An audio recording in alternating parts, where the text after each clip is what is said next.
இந்தியாவில் நம்ம ட்ரெயினில் ட்ராவல் பண்ணுறப்ப ஒரு அரை மணி நேரம் 1 மணி நேரம் டிலே ஆகிற எக்ஸ்பீரியன்ஸ் நம்ம ஃபேஸ் பண்ணியிருப்போம். ஆனால் இந்த ட்ரெயினோட கதையை பற்றி கேட்டிங்கன்னா இதுக்கப்புறம் எவ்வளோ டிலே ஆனாலும் நீங்கள் டென்ஷனே ஆக மாட்டீங்க. பீகார் மாநிலத்திலிருந்து அசாம் மாநிலத்துக்கு போகிறதுக்கு ஒரு கூட்ஸ் ட்ரெயின் ரெடி ஆகிட்டு இருந்துச்சு. நல்ல வேலை இப்படி ஒரு சம்பவம் பேசஞ்சர் ட்ரெயின் நடந்திருந்தா என்ன ஆயிருக்குமோ. கூட்ஸ் ட்ரெயின் பரோனிலேருந்து குவாஹாட்டிக்கு 2019 கிளம்புது. ஆனால் அந்த ட்ரெயினுக்கு நடந்த கொடுமை என்ன தெரியுமா?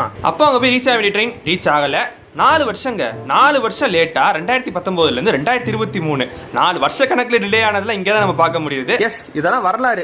பீகார்ல இருந்து 2019 கிளம்பின ட்ரெயின் அசாம்ல அப்ப வெள்ளம் வந்தனால இந்த ட்ரெயினை டைவர்ட் பண்ணி விட்டுருக்காங்க. டைவர்ட் ஆகி வேற ஸ்டேஷனா போகுது. அப்படியே COVID-19 வந்த டைம், அதனால லாக்டவுன் எல்லாம் போட்டிருந்தாங்க. நிறைய ட்ரெயின் மூவ்மெண்ட் எல்லாம் இல்ல. நிறைய யார்ட்ல அது பாட்டுக்கு அப்படியே நின்று இருந்துச்சு. அப்படியே அதை மறந்துட்டாங்க. எத்தனையோ ஆபீசஸ் மாறிட்டாங்க. இருந்தாலும் ட்ரெயின் பாத்தீங்கன்னா யார்ட்ஸ்லயே தான் நின்று இருந்திருக்கு. அதை யாருமே கவனிக்கல. 4 வருஷம் கழிச்சு தான் இந்த ட்ரெயின் அசாம் வந்து ரீச் ஆகல, ஆன் தி வே தான் போட்டிருக்கு அப்படின்னு சொல்லிட்டு கண்டுபிடிக்கிறாங்க. அப்புறம் அதை எடுத்து அனுப்பிச்சு விடுறாங்க. 2019 கிளம்பின ட்ரெயின் 4 வருஷம் லேட்டா 2023 வந்து ரீச் ஆயிடுச்சு. வினோதமா இருக்குல்ல, 4 வருஷம் டிலே. இந்த மாதிரி ஒரு பேசஞ்சர் ட்ரெயினுக்கு நடந்திருந்தா என்ன ஆயிருக்கும்? உங்க தாட் என்ன அப்படின்றத கமெண்ட்ல சொல்லுங்க. அப்படியே நீங்க இது வரைக்கும் போனதுல ரொம்ப டிலே ஆன ட்ரெயின் அது அப்படின்ற எக்ஸ்பீரியன்ஸ் கமெண்ட்ல சொல்லுங்க. நம்ம சேனலுக்கு சப்ஸ்கிரைப் பண்ணிக்கோங்க. நன்றி.